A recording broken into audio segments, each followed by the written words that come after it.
Hello, everyone. Welcome. Thanks for joining us today. We're going to let everyone filter in. And in the meantime, while everyone's getting ready for this amazing presentation, I would love it if you could find the chat box and introduce yourself. Let us know where you're calling in from. Let us know how many Nomadic Network events you've been to previously. And if you want to, if you have a website, let us know what it is, since that is going to be the theme of today. All right, welcome to the Nomadic Network presentation about the Nomadic Network. If you are new here, it was founded by Nomadic Matt back in 2019. We've hosted over 250 virtual events, which are born out of necessity in the height of COVID, but now as the tradition continues, we are back to hosting in-person events, which is super exciting if you have been to any of those. And we have a new website, which you probably signed up for this event on, thenomadicnetwork.com, and make sure you make a profile over there if you haven't already. And definitely follow us over on social media, on Instagram, on TikTok. You can register for virtual and in-person events. We have group trips now, which is really exciting. And you can even become a chapter leader in your area. A couple of reminders during this presentation.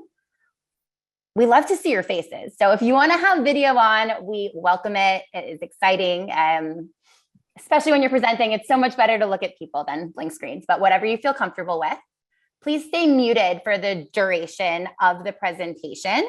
And if you have any questions throughout, you can use the chat for that.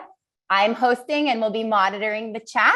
So Jordan's going to be giving her presentation. You can ask questions along the way. When you do have a question pop up, please, in all caps, write question first. So it's going to be really easy to pick out and I won't miss any of your awesome questions. And at the end, we will allow time for Q&A. Definitely follow our speakers. I'm going to put all of her information in the chat in just a second.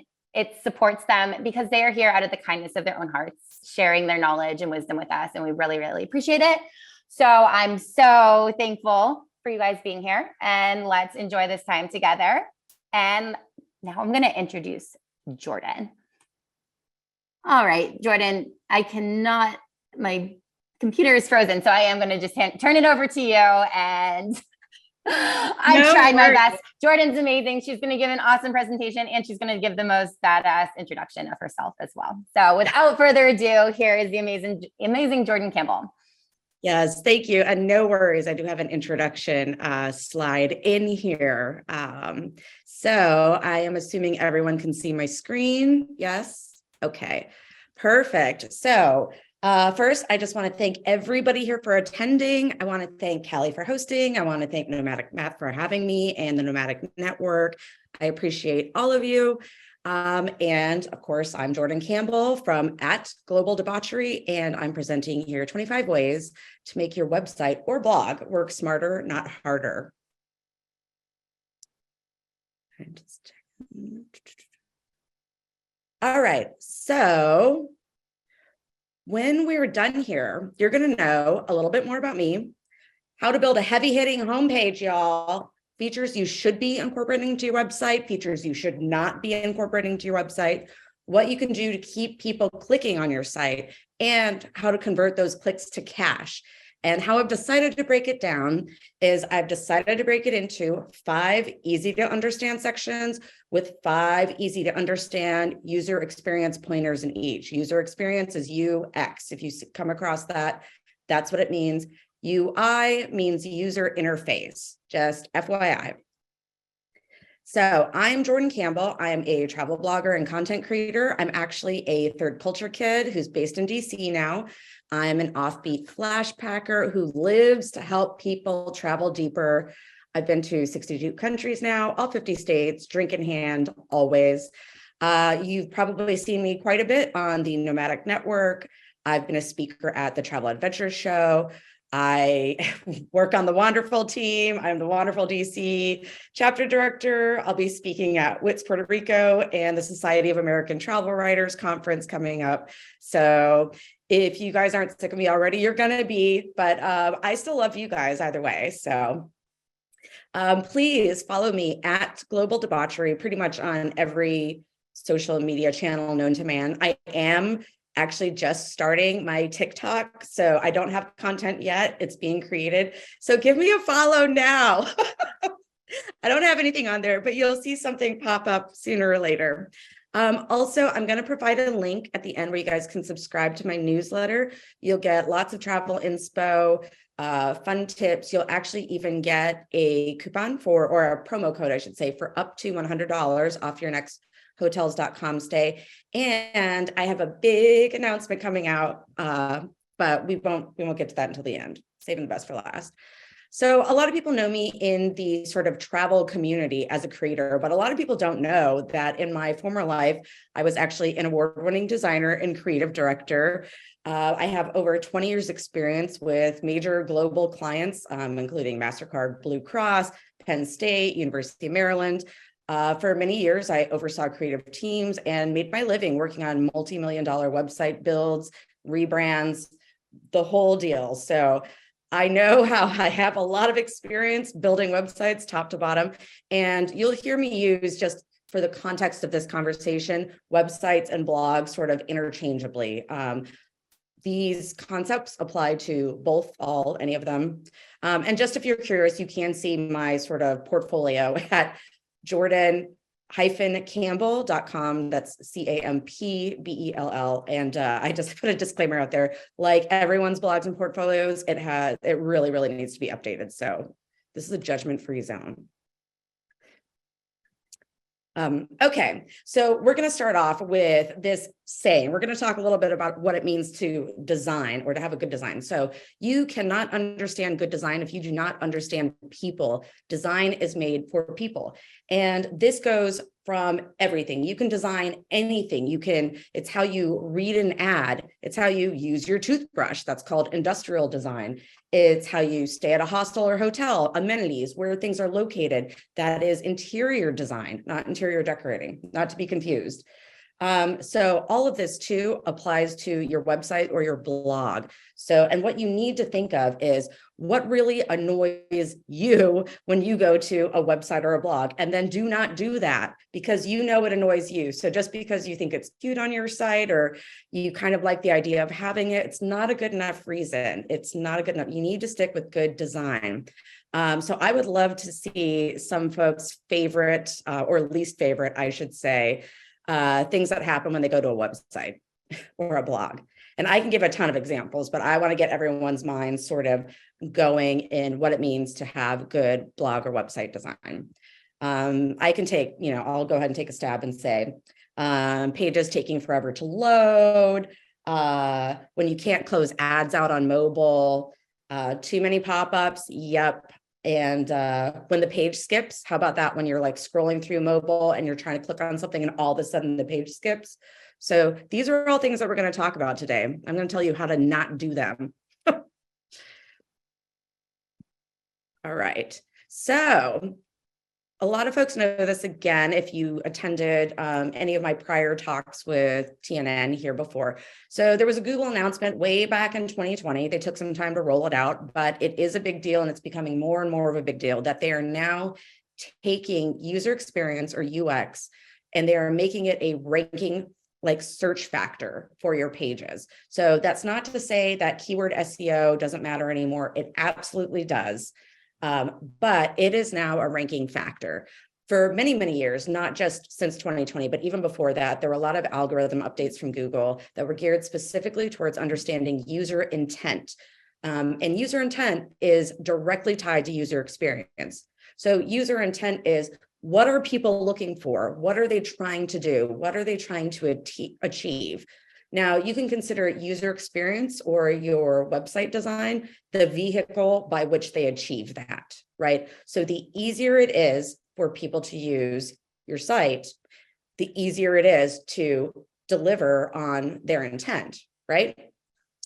So everything is increasingly user-focused, and just a heads up too, it's incorporating new technologies, more and more emerging technologies. That's kind of why we don't really know where all this ChatGPT, AI stuff is going yet, but that's why you want to keep your eye on it and see what happens.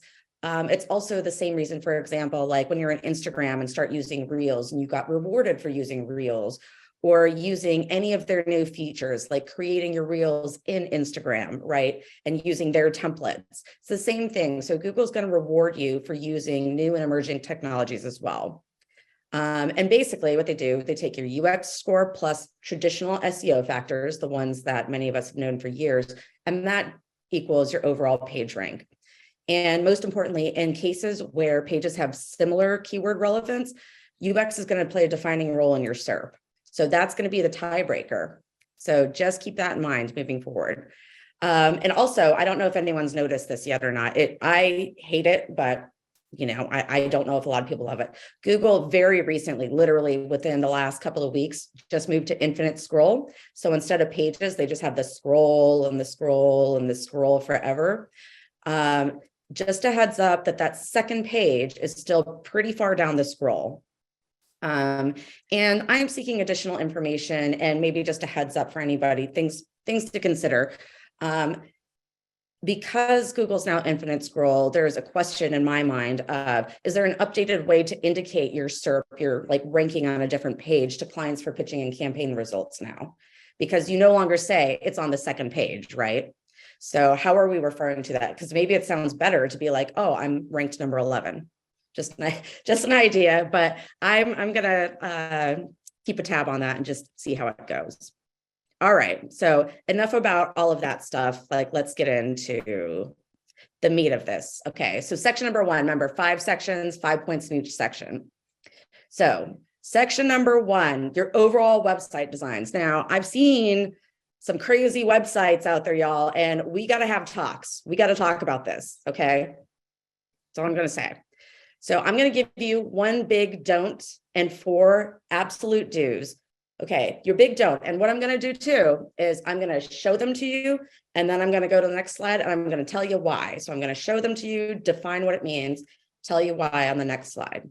So number 1, do not select a design theme because you think it's different and it stands out. It's eye-catching. It's any of these things that over my, 25 years as a designer, I hear that really, people love to say.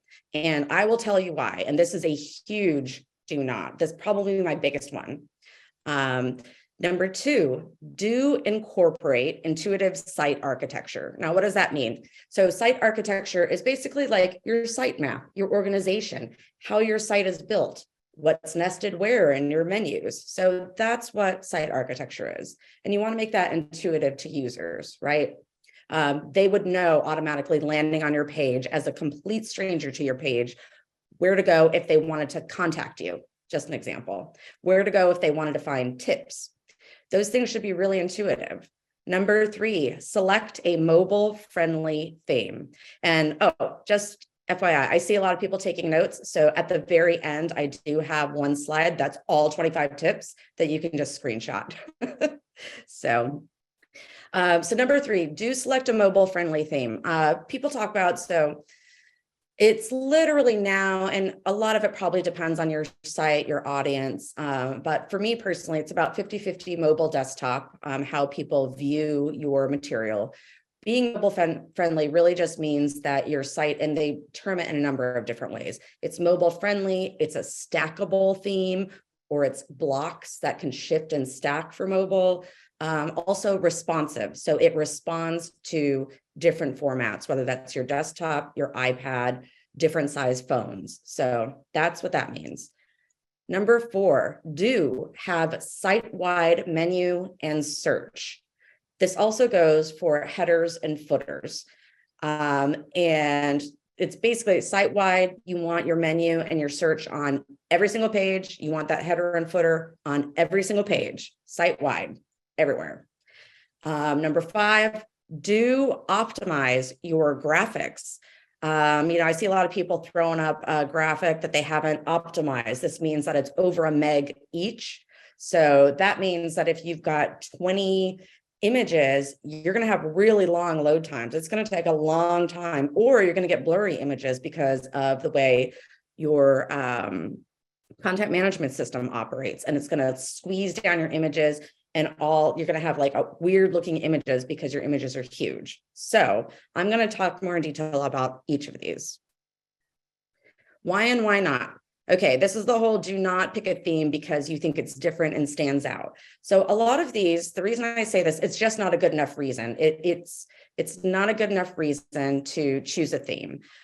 These different themes are often at the expense of user experience, which is one of Google's ranking criteria, right? So if something is over here, or if the menu is down here, or if it's, over here, and you think that that's fun and great, I can tell you, users won't like it. People coming to your site, they're not going to like it. All of us are used to finding the shopping cart in this corner, the menu over here, the contact here, right? Does that make sense? So picking something that's a little bit wacky is not going to work in your favor. And so it's going to be a lot of work for not a lot of delivery. And this goes back to certain things commonly appear in certain places on a website or app, and this makes your UX more intuitive. So that goes to incorporate intuitive site architecture. You can go to all different sites. You can see where people place things, whether it's their media kit, about them, how they organize it. Find a bunch of sites that you like and maybe arrange yours in a similar manner. Going back to a mobile-friendly theme, we all know reliance on mobile is only increasing. Also, site-wide menu and search, header and footer. It's super annoying, and I'm sure this has happened to a lot of people, when you lose your navigation on a site and you can't just simply and easily search for something that you're looking for. If you can't find that search bar, it's really annoying. You can have your header dock, for example. So if you have a big wide header, it just docks when you scroll down, but it's still there. Also, when it comes to your optimizing your graphics, that equals slow load times, which is poor UX. FYI, the average person only waits 3 seconds for a site to load. That's it. That's literally it. So you got to make sure that your graphics are on point. All right. Next section, your homepage. Is it working, or is it just kind of working? I'm giving you guys 5 do's. Do all of this. Just work it, own it, all of the things. Do blast your brand, blast it everywhere. Like, my background photography, my sweatshirt, my PowerPoint. This is all brand. None of this is like by accident. It's all branded. Do it everywhere, anywhere you can. Number 7, do add a pop-up, and you can see here, I'm telling you guys, you see my little exclamation points? I'm coming back to this. Do add a pop-up. This has lots of caveats. So number 8, do define and prioritize your content. And we'll talk about why this is so important. Do place your CTA above the fold. What does this even mean? I know. So CTA is your call to action. So the number one thing that you want people to do when they go to your site, don't just like let them sit there. Tell them to do something. Click here, register now, sign up today. Like those are all call to actions, action buttons. And above the fold, this is a really old term that actually is still relevant today. When you used to receive folded newspapers or pick up a folded newspaper, the headliners that you saw were above the fold. So this is now considered, when you go to a website, it's anything that appears within X number of pixels that you see basically when you pull up an average size window. That is above the fold. So if you've heard that term, that's what it means. And number 10, do flaunt your successes. Go nuts. Okay, and we're going to get into, all right, the whys. So here's the thing about blasting your brand everywhere. And here's an example of my page. You can actually see the photos like right behind me. So you want users to remember you, right? Like it's as simple as that. This is the best way to stand out. So take a template that works functionally well and make it like a spectacular brand. That's the best way to stand out, not like some weird funky template. Don't let the template do the brand work for you. And here was my caveat. One pop-up is helpful, right? It could be promoting an offering. It could be sign up for my email list. We've seen all of those. They're actually very effective. Too many pop-ups is really, really, really bad. And so you have to be really choosy about, just as an example, you might have your sign up for my email list, the GDPR pop-up, and an ad pop-up, right? So that's quite a bit of pop-up. So you need to figure out what's more important to you, people actually not being annoyed with you and your site and leaving, or how many pop-ups you want and how to strategically offer things. And here's another thing about defining and prioritizing. A lot of people want to show off a lot of everything. I've worked in the design industry and advertising industry for a long time. They want to pack as much content as is humanly possible into the tiniest space available. That's not effective. It is not effective communications. You want to define like 1, 2, 3, exactly what you want your users to see and do on your site. And you want to prioritize those. You can't show them everything all at once. You have to put it in order, and you have to strategically execute it on your blog or website. Whatever your number one is, put it above the fold. We talked about a call to action above the fold, right? Whatever your number one is needs to be noticeable as soon as people arrive at your site. And just an FYI as well, if you have a slider or a carousel, same thing. Users don't actually usually view sliders beyond the second or the third slide. So if it's taking a lot of bandwidth to run your slider, you may opt out of doing that. Or be sure that you only have 2 or 3 slides running through there. That's just a sort of a industry rule, if you will. And about flaunting your successes. I mean, do you want users, partners to know that you're an expert in your field or whatever your site is, whatever you're selling? Absolutely. You absolutely do.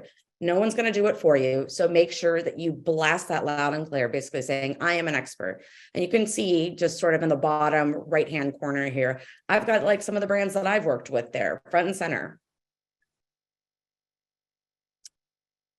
All right, number 3, site features. So these are site features we do want to incorporate. So it's important to note that sometimes less is more and sometimes more is more. You just need to be really deliberate, strategic, and thoughtful about what you're incorporating and how you're incorporating it. So 1 don't, 4 do's. Do not go bananas with cool, fun plugins. And I will tell you why. Well, that's the next slide. Just don't do it. And I'll get back to you.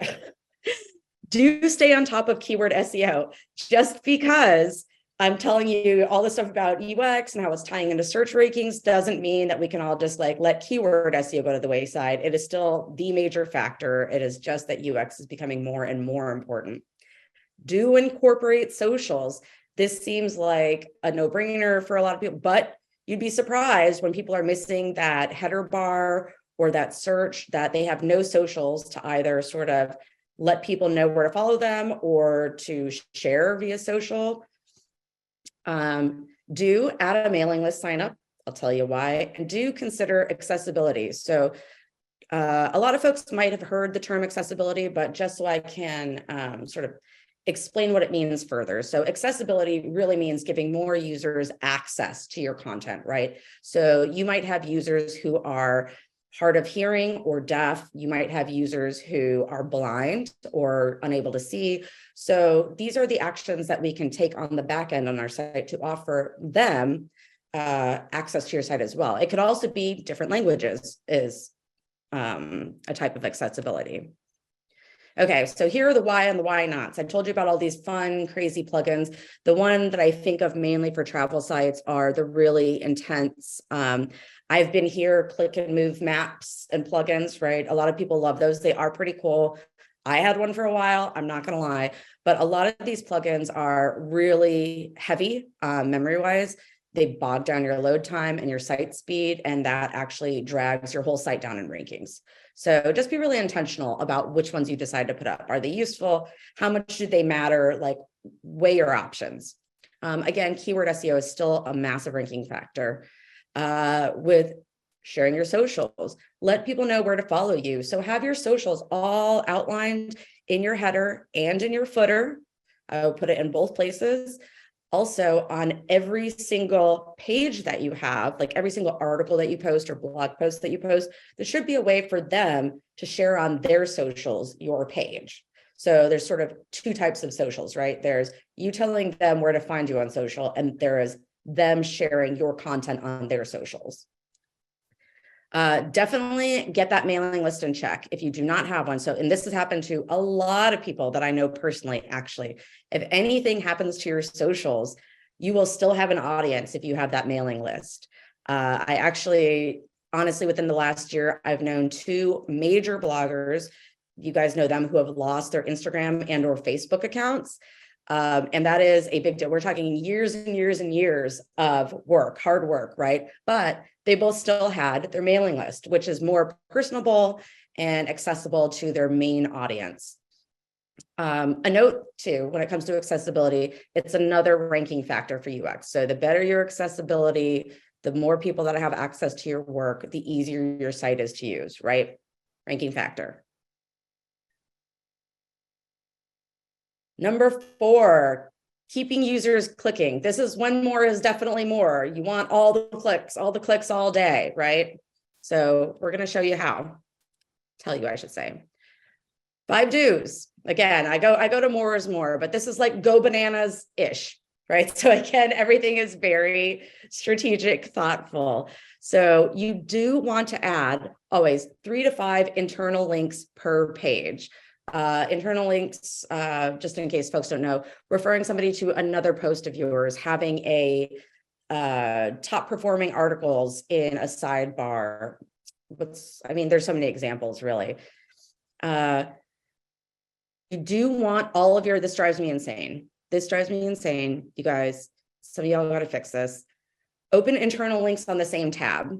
And I'll tell you why in a minute. So this is what I'm talking about, is when you're opening internal links that are on your same site and you keep having a tab open and another tab open and another tab open, another tab open. You guys know what I mean. Do always give somewhere else to go on every page. So when a person is done reading your post, what then? What do you want them to do after that? Direct them, right?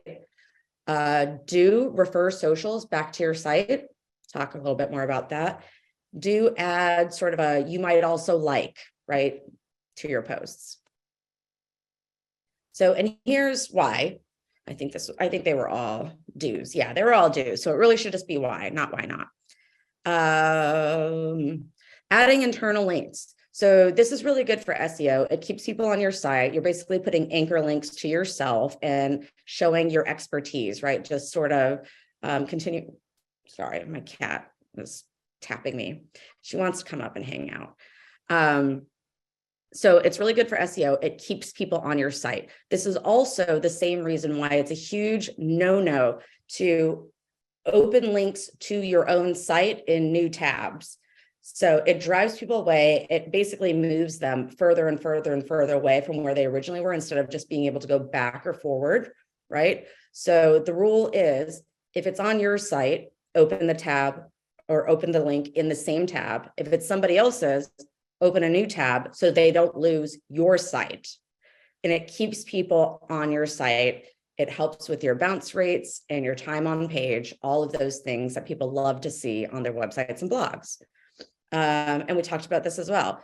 So give them somewhere to go. They read your post or your page, then what? Just like hang out, close it out.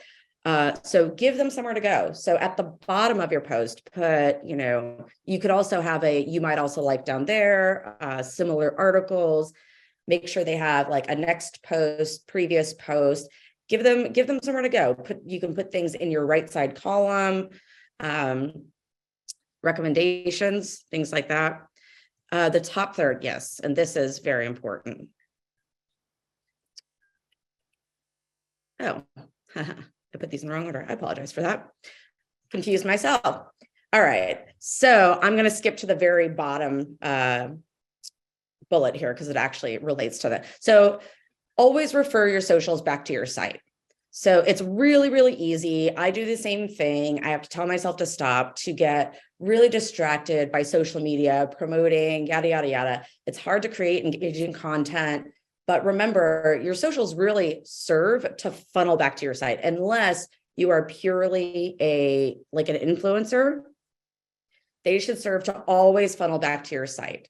So don't forget to point it back. So maybe once every, couple of posts, you're saying like, hey, go read this website on my, go read this link on my website, go read this blog post.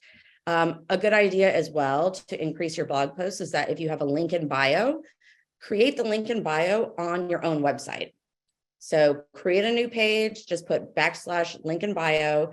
They have all these templates now that you can use on all different kinds of themes. So what you're doing, and then insert that link on your socials. What you're doing is you're still driving people over to your site and you're getting that traffic instead of letting Instagram or later or whatever you use for your link in bio, instead of letting them have the traffic, right?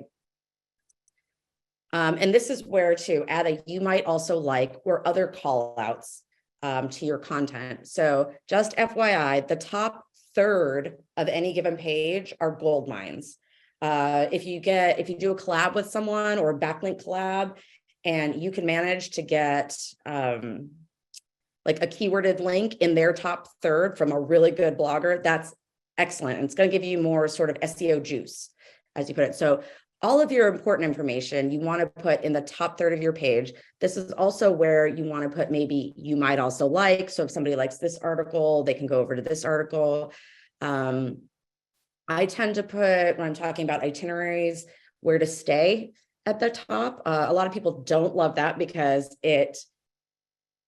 a lot of users on the user side keeps you scrolling down, but you have to go past the affiliate links. You have to scroll down the page and you spend more time on the page, right? So that's why sometimes this can be a good strategy. Don't put like 3 different blocks of where to stay in the beginning. That really will drive people away. And a heads up too, that if you have table of contents on your page and you have them open, keyword SEO actually reads the content in those like accordions. So if you leave them open, it will. I have mine closed. It's just a personal preference because I don't want too many things all crazy at the top. But just another pro tip. All right. And last but certainly not least, convert clicks to cash, i.e. making it rain, all of those good things, what everybody ultimately really wants to be doing. So another big don't, 4 more do's. Do not, and I saw this, or I saw people commenting earlier, do not place ads everywhere. It will not increase your revenue. It will not. It just won't. We'll talk about that. Do create a user journey. So a user journey is where you are sort of naturally leading users or readers from point A to point B to point C. And this can go in a number of ways. It can go leading a client or a brand or a partner through your media kit and information about you. It can be leading someone to purchase a product through your site. It could be leading someone to read your material. So whatever that journey is that you're trying, like your number one objective or your second or third objective for the site, we talked about defining your priorities. Create a journey that's natural. Don't just leave people deserted somewhere.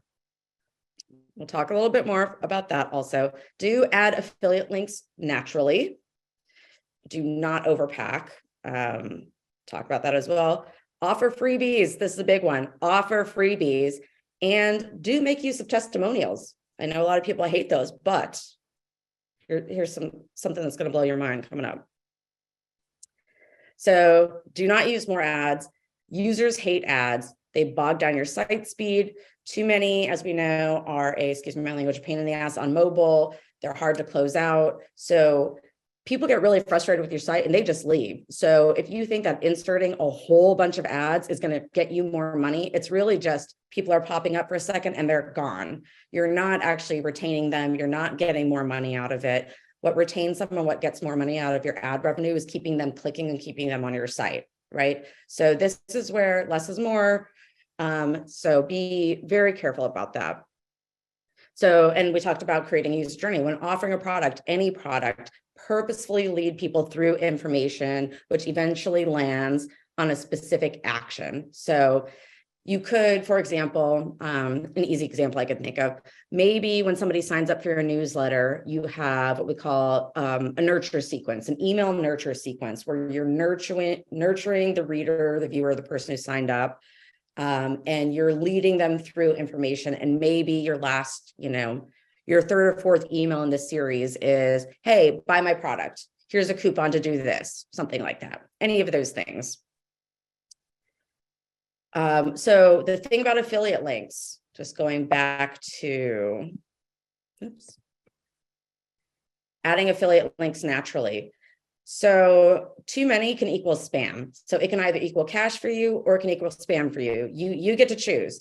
Also, absolutely throw some honest non-affiliate links in there.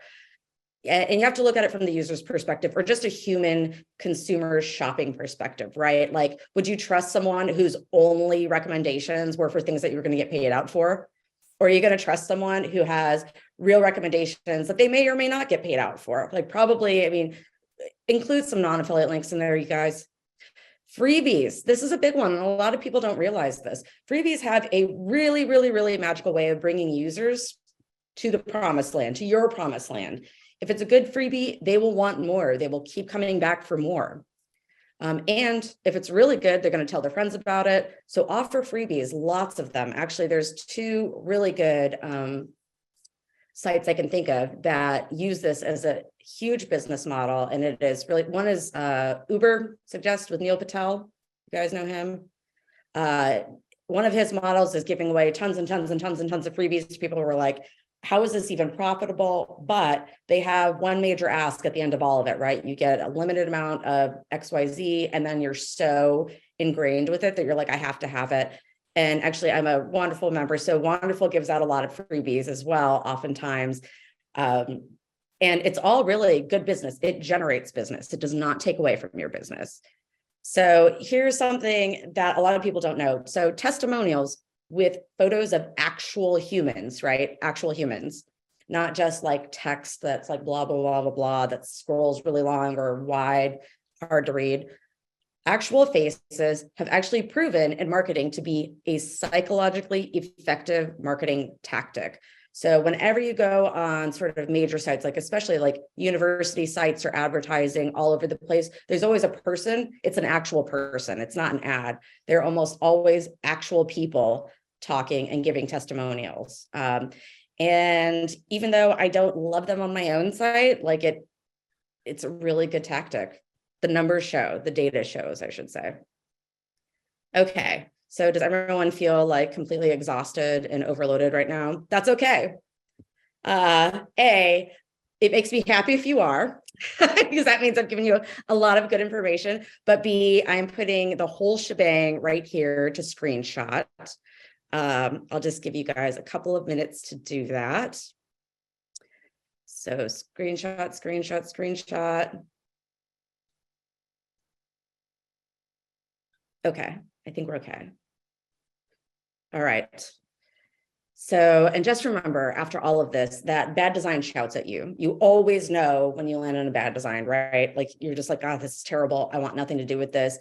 Nobody says anything about good design, right? Good design is the silent seller. That's where people are just going about their business and everything is working and everything is all good. It's almost like when you go on Yelp reviews, nobody says when they had a fantastic experience somewhere, they just talk about when they had a bad experience. So just remember, these little tactics can really help your site in the long run.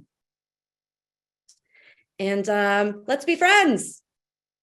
Definitely subscribe to my blog newsletter via pop-up or sidebar. I've actually also given Callie the link that she'll throw in chat where you can just subscribe.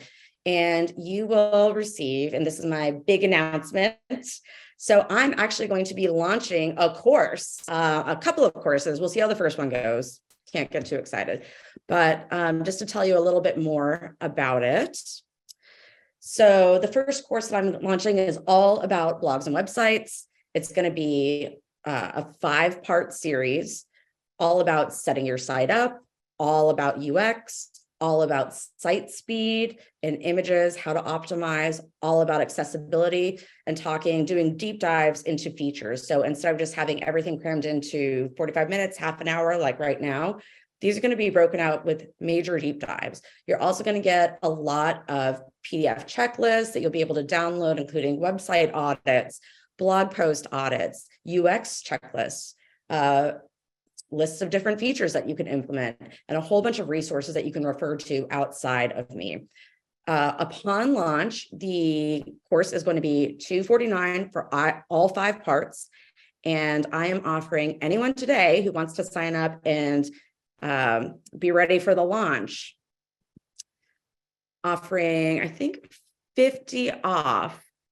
Yes, for $199 for my course. Sorry, it's really new myself. So I just did my pricing very recently. So definitely sign up, use that link. And while you're at it, you'll also get like this rebate that I have with hotels.com that gives you up to $100 off. And question time. I haven't even had a chance to look through the chat, you guys. I apologize, but there's definitely time for questions. All right. I'm all over the questions for you. So I will ask them. And guys, if you have any questions, remember, write question first and then put your question and I will ask them to Jordan. So we already have some. Some came early on, so you touched on them a little bit, but I think it could be helpful to just recap a little and maybe give a little bit more background. Sure. So what are the pros and cons of using pop-ups for lead/email signups? This person said she hates them as a user, but they must work because they're so common. Yes. So the pros are they actually do work. If you just have one and you have it in, you're using restraint, they are effective. They're really effective for sign up for my email list. They're really effective for I have a new product, sign up to get $50 off my product. They're really effective for hear about a launch coming up. What you don't want to do is have, I honestly, I would say no more than 2 pop-ups. And a lot of that would be like an ad at the bottom, for example, and maybe a pop-up. Sort of one of the unfortunate things is now if you're, global, you have a GDR pop-up as well, or a lot of people choose to go that avenue for Europe, basically saying there's affiliate links here. You don't have to sign up for this if you don't want to, all of that stuff. So there also might be different ways to, I don't think there are yet, honestly, with GDPR. I was going to say there might be different ways. It's like all the stuff where you go to and it's like, accept cookies. That's your GDPR stuff. So I would just show restraint. And maybe, the strategy is to limit your ads actually upon pop-up. So you can allow yourself to have these things. Awesome. All right, next question. How does Google calculate your UX score? So I don't no one really knows what happens. It's sort of like Instagram, no one really knows what's happening behind the, in the vault there. I can tell you what good UX is. I can tell you what bad UX is. I couldn't tell you exactly what Google specifically is looking for. Does that make sense? So all of this stuff we went through today is how to avoid bad UX and implement good UX. So ultimately, any one of these is going to help you out, according to Google, supposedly. How much they're weighing it, I honestly couldn't say. And it's changing every day, honestly. It's also changing against your site. It's also changing against everyone else. So if you're improving your UX leaps and bounds, and somebody else who you were kind of competing with on keywords is just staying the same, I mean, that's a good way to overtake them outside of just keyword SEO. Awesome. Okay, this isn't a question, but I wanted to share. Michelle said that she votes Jordan gets her own TV show. Yes. Well, I have my own course, and that's almost kind of the same. Thank you. Since you mentioned your course again. Tell that Geo and the Travel Channel. Just kidding. So my course is so my first one, I would like to do a 3-part series, but really the only one I've tapped into just yet, and I want to see how it does first before releasing the other 2, is all about deep dives into blogs and websites. A 5-part series covering how to set your blog up, do's and don't do's, all about UX, site speed and images, approving that, where to go for all of that information, accessibility, and features. And you'll get a whole bunch of downloadable resources along with it. And of course, you'll get a freebie too. I was talking about that. So. Perfect. Okay. What are the image sizes and aspect ratios that you recommend? So that actually depends on your theme. If you go into your theme details, there's usually an info section, or if you go to the website that displays your theme, it's sometimes really hard to find. It will tell you the image sizes for each image section. So each image type that turns up, right? So for example, your header image, your hero image, or the ones in your sliders might be 1,000 pixels wide by however high. You might not have one of those. So your site will tell you.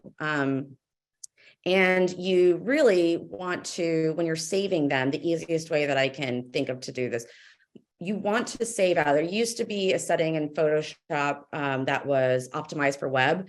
They don't have that anymore, but you can do a quick save or a quick export and will automatically bring your size down. So you want to size it appropriately. And then the new one too, big update, by the way, it's no longer JPEGs like Google loves. It's WebPs is the new format. So that's really annoying. But they're smaller file sizes and they're the most up-to-date file type that people are using. And it is taking hold. So it's not really like the old JPEG 2000s. Excellent, valuable info. Thank you. Okay. Do you have suggestions for someone just starting out as to how they can flaunt successes if they don't have any? So I'm a firm believer. So one of the courses that I'm thinking of doing is marketing and branding. Those are the other two coming up. I am a big believer in it's all about how you talk about things. Now, this isn't to like say that you should George Santos your resume or your media kit or anything like that. It is just saying that focus on the good. A really just an example with Instagram, instead of talking about how many followers you have, maybe talk about how many monthly impressions you get.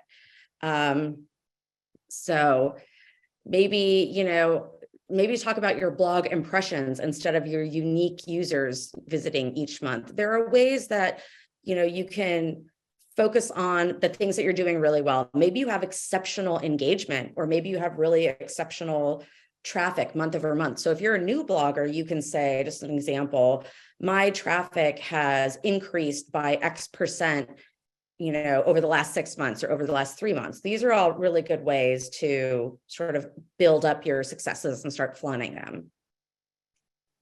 Great. Do you use or recommend a specific plugin to shrink images?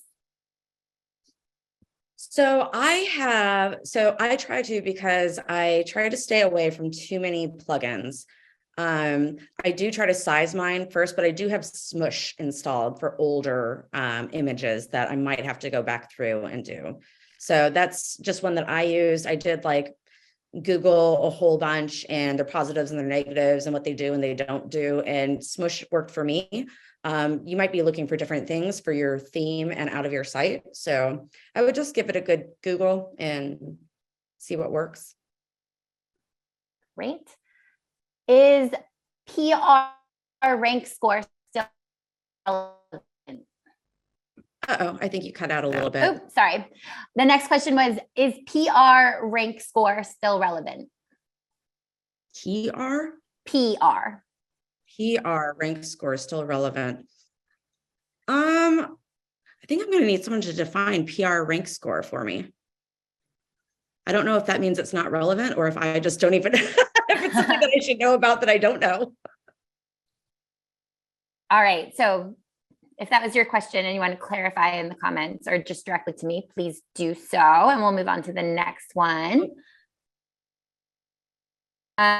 What did you mean about the link in bio inserted in socials? Oh, actually, sorry. I'm thinking the PR rank, the page rank score is still relevant. I think that may be the question. Yes, page rank scores are very much still relevant. It's what drives traffic to your site, just in case this is the right clarified answer. It drives traffic to your site. However, because Google's now infinite scroll, the way you talk about your page rank might look different. You might say you're ranked number 11th instead of being on page 2. I don't know. Like the Google infinite scroll is brand new, so I really don't know, industry wise, how that's going to sort of fan out, I guess. And the question was about link in bios in socials. On socials. So in Instagram and in TikTok, I think if you have over 1,000 followers, you're allowed one link, like one clickable link in your profile. And a lot of places now have taken to, like, if you have a social media scheduler, they've taken to saying, hey, you can create your free link in bio, which is that link that takes you to a page with buttons or articles that goes out to your site. So instead of using those, I'm trying to think, like Linktree is one of them. There's a whole bunch of different ones. A lot of people have them. But now there's all kinds of templates in WordPress that you can literally create your own link in bio and use that link. So people are actually clicking on your website and you're getting that traffic instead of offering it to somebody else. I hope that makes sense. Awesome. What website building platform do you recommend for beginners? I would go with WordPress. So I'm a WordPress user. I know a lot of people use Wix and Squarespace. Squarespace is, I'll give it props, it is known to be much more user-friendly than WordPress. However, I'm trying to think of there was a major reason why WordPress is ultimately better for SEO than Squarespace. And it might be, I can't remember. It's recommended by a lot of SEO expert folks that I know who are big into keywords, and I can't remember the exact rationale, but I've heard that widely WordPress is the one to go with. It's not as easy to learn as Squarespace, but like down the road, it's better for page ranks. And it's because of the way it operates, just so like it's the way it operates functionally. Fantastic.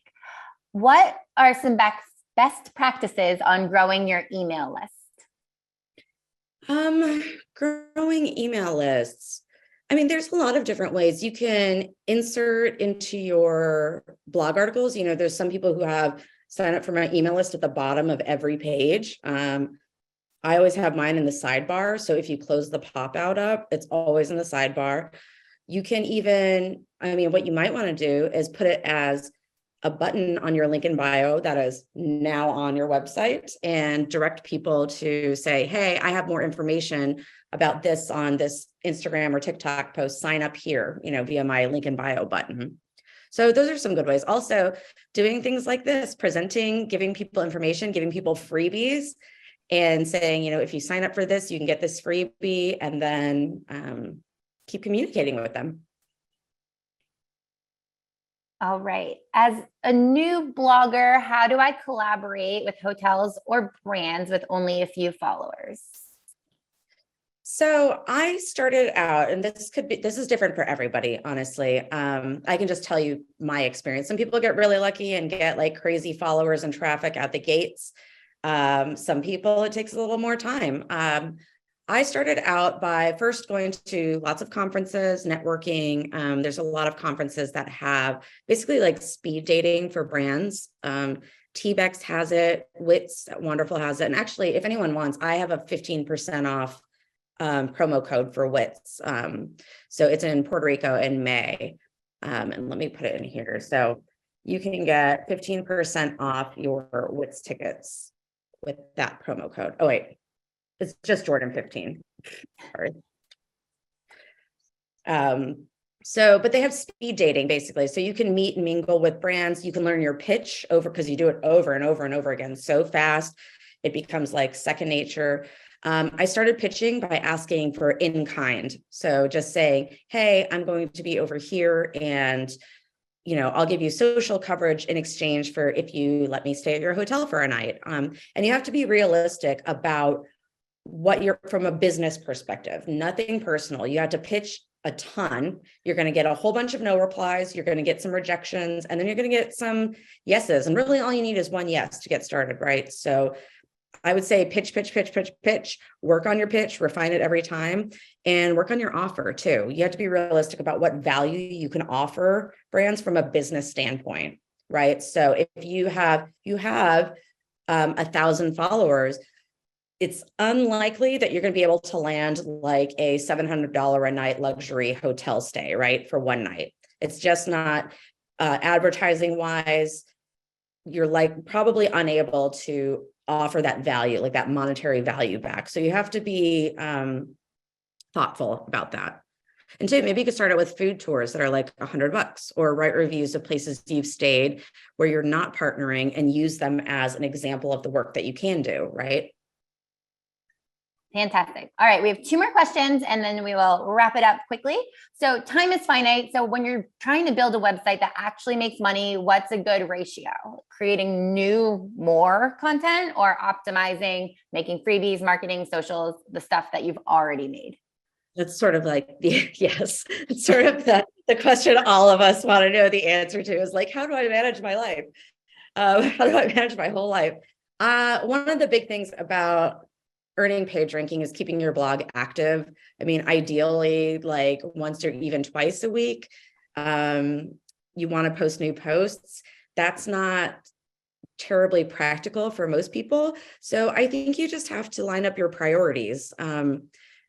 What you want to do, the way you want to do it. And to be honest, like for me personally, I've tried all kinds of things out that were like complete disasters. And I was like, no, that's not for me. Because, a lot of us have a whole bunch of different revenue streams. Like I did one of those, like get your trip free if you get like X number of people signed up. And I can tell you, like, having people come to you like 24 hours a day for 6 months before a trip, and then being like, all I get is like this $1,000 trip out of it, like was not like for me, it just wasn't worth it.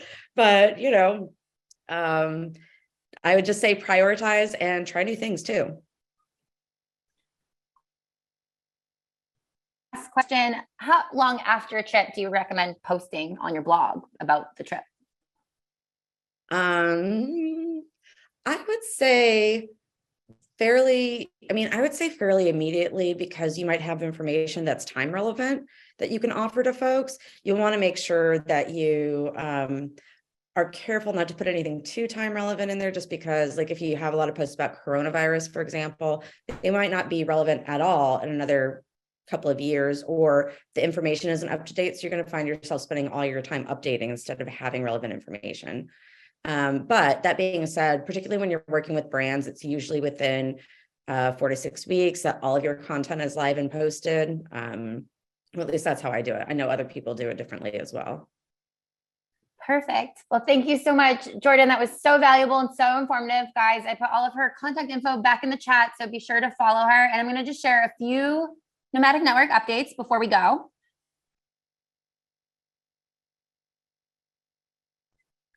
Sharing my screen. No.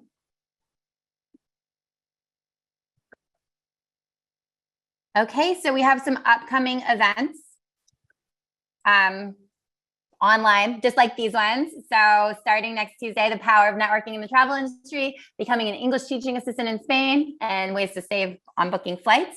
We also have some upcoming in-person events if you're in Monterey Bay or San Diego or Boston. We have group tours coming up. So there's some amazing destinations. So you can check those, the nomadicnetwork.com/tours. And also we have a monthly book club. And so the next meeting is on April 5th with author Rolf Potts. He'll be there. He wrote The Vagabond's Way. And if you haven't read it, I highly recommend it. And it's cool to actually be able to chat with the author about their books. So join the Nomadic Network. We're so happy you came here. We're so thankful for our speakers. We really appreciate them doing this out of the kindness of their hearts, providing such value. And we will catch you all at the next event. Thank you for being here. Thanks, everyone.